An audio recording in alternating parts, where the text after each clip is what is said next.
지난 4월 포항 큰 동해시장 근처에서 교통사고가 발생했습니다. 시장 상인들은 힘을 모아 차량을 들어올린 후 아래에 깔린 시민을 무사히 구조해냈습니다. 평소에도 지역 사회를 위해 봉사를 아끼지 않았던 포항 큰 동해시장 상인들을 사건 현장에서 만나봅니다. 네, 오늘 함께 사는 세상의 주인공은 한 분이 아니네요. 10명이 넘네요. 10명이 넘습니다. 포항 큰동해 시장의 상인들이세요. 이 상인분들인데 지난달 27일에 포항 남부경찰서장이 보통 경찰서로 오세요 그래서 표창을 하는데 이 찾아온 거예요, 시장을. 직접 찾아와서 지금 보시는 표창장을 주면서 네. 이 상인분들의 봉사와 희생정신을 엿볼 수 있어서 지역사회에 큰 귀감이 되고 있다. 이렇게 표창을 했는데 과연 무슨 일이었을까요? 네, 과연 무슨 일이었을까요? 포항 큰동해 시장 상인들을 대표해서 김병석 상인회장의 얘기 들어보겠습니다. 막 다급히 뛰어와가지고 빨리 현장으로 와보라고 그래서 사고 현장을 저희 그 시장 한쪽 부분에 차 밑에 그 사람이 깔려 있는 거예요. 그래서 서둘러서 그 우리 시장 그 상인분들을 불러 모았습니다. 현장으로 많은 분들이 달려오셨고 차에 모여들어서 차를 들어 올렸습니다. 사람이 힘을 모으니까 그 무거운 차도 들어지더라고요. 그리고 그 여성 상인분들은 밑에 있는 깔린 분을 바로 끄집어내기보다는 먼저 어디 상한 데가 없는지 아주 신중히 살펴보았고요. 또 빠른 시간 내에 구조대가 오셔서 다친 분을 그 병원으로 이송했던 그런 상황입니다. 예전에 이런 영화 문구 있었잖아요. 함께라면 우린 두려울 것이 없었다. 그 말을 전적으로 보여주시는 분들이었네요. 네, 지난 4월 19일에 지금 이 포항 큰동해시장 인근에서 교통사고 발생해서 이제 사람 한 명이 차 밑에 깔려 있었던 거예요. 그걸 상인이 우연히 봐서 그 당시에 시장에 있었던 상인들이 우르르 15명이 나와서 이 차량을 들어서 구조했다가 끝이 아니고요. 차량을 들었는데 사람이 많이 다쳤을 때 섣불리 꺼내면 또 심하게 다칠 수 그렇죠. 있어요. 그러니까 신중히 사람을 꺼내면서 응급처치 다 하고 그리고 이제 신고해서 나중에 완벽하게 치료를 받을 수 있게까지 했기 때문에 이 표창장을 받으신 건데 이 원래 시장에 방송시설이 있대요. 방송시설이 있으면 이런 사고 났으니까 상인들 다 나오세요 하면 되는데 너무 다급해서 그렇게 못하고 일단 큰 소리로 이런 일이 있으니까 다 튀어나오세요 그랬더니 15명 정도 나왔고 그 15분이 이 차를 들을 때 차 무겁습니다. 15명이 들어도. 그렇죠. 전혀 무거운 걸 못 느끼셨다고 합니다. 워낙 긴급한 상황이기 때문에. 네, 지금 생각해도 다급한 상황이었다라고 하셨는데 대처를 너무나 침착하게 하셨습니다. 여기에 뭐 응급처치 솜씨도 수준급이었어요.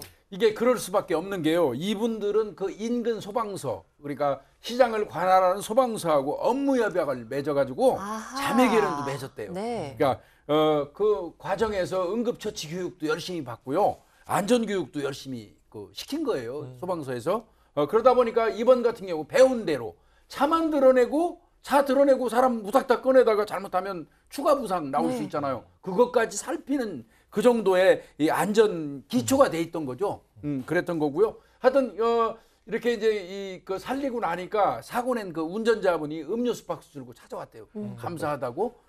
그리고 그분 만약에 이분들이 조치 안 해갖고 사망했으면 그렇죠. 운전자분 상당히 심각한 피해가 있죠. 네. 그리고 이제 그 당시에 깔렸던 분은 당시에는 의식이 없었는데 지금은 의식 돌아왔답니다. 와, 예. 다행이네요. 자, 이렇게 사람도 살리고 피해도 줄일 수 있었던 데는 이 상인 여러분께서 호흡이 정말 잘 맞았기 때문이었을 텐데 어쩜 이렇게 잘 맞을 수 있는지 비결이 뭔지 한번 들어볼까요? 다들에게 당연히 감사하고 또 기분 좋습니다. 더군다나 그 개인에게 준 상이 아니고 그 함께 힘을 모아서 인명을 구해낸 상인들을 단체 이름으로 상을 받았습니다. 더욱 뿌듯하고 또 그러나 그 상황이라면 저희뿐만 아니라 그 누구라도 구분을 구하지 않았을까 싶어서 좀 부끄럽기도 합니다만 그동안 내년 그 상인들이 십시일반 성의를 모아서 불리도끼 장학금을 기부하기도 했습니다. 최근에는 그 포항 지역의 코로나 거점 병원이 그 의료진들께 떡을 기부를 했습니다. 저희는 꾸준하게 이렇게 봉사를 하고 앞으로도 꾸준하게 해나갈 그런 예정이 있습니다. 네, 또 한 번 반성을 하게 됩니다. 봉사활동 안 할 때 가장 많이 하는 핑계가 바빠서라고 하잖아요. 그런데 이분들은 이렇게 바쁘신데도 그럼에도 불구하고 꾸준하게 봉사활동하고 계시네요. 네, 그렇습니다. 인근에 굉장히 유명한 관광객들 많이 오는 시장이 있어요. 그런데 지금 이 포항의 그 큰동의 시장은 거의 그 지역민들의 어떤 사랑으로 네. 관심으로 이제 유지가 되고 있는 거거든요. 그러다 보니까 이제 상인들이 보답을 해야 되겠다라는 생각을 하게 된 거고, 그래서 장학금 기탁을 벌써 8년째 하고 있고요. 불이웃 돕기는 10년째 하고 있습니다. 지역 청소년들이 꿈을 펼치는데 조금이나마 도움이 되기를 바란다는 입장입니다. 네.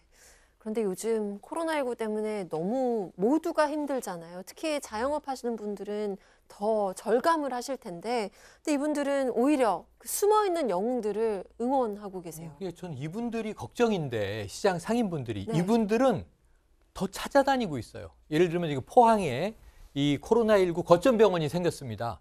코로나19 때문에 얼마나 힘들까? 영양떡 300세트를 들고 와. 병원을 찾는 겁니다. 그리고 이제 의료진 덕분에 했겠죠. 그리고 또 소상공인 지원을 위해서 이 상공인 지원공단의 직원들이 몇 달째 지금 야근을 하고 있다고 빵, 떡, 음료 뭐 50세트 들고 또 찾아가는 거예요. 이분들은 찾아가는 서비스를 몸소 하시면서 우리는 상인분들이 걱정인데 이분들은 정말 곳곳을 선행으로 누비고 계십니다. 네. 마음을 합친다면 그만큼 힘이 커질 수 있고 그만큼 세상이 더 따뜻해질 수 있다는 생각을 하게 됐습니다. 이렇게 상인들의 화합은 물론이고 전통시장을 활성화시키는데도 많은 노력을 기울이고 있는 포항 큰동해 시장 상인 여러분 응원합니다. 자, 오늘 사건마장에서 준비한 소식은 여기까지입니다. 함께해 주신 여러분 고맙습니다.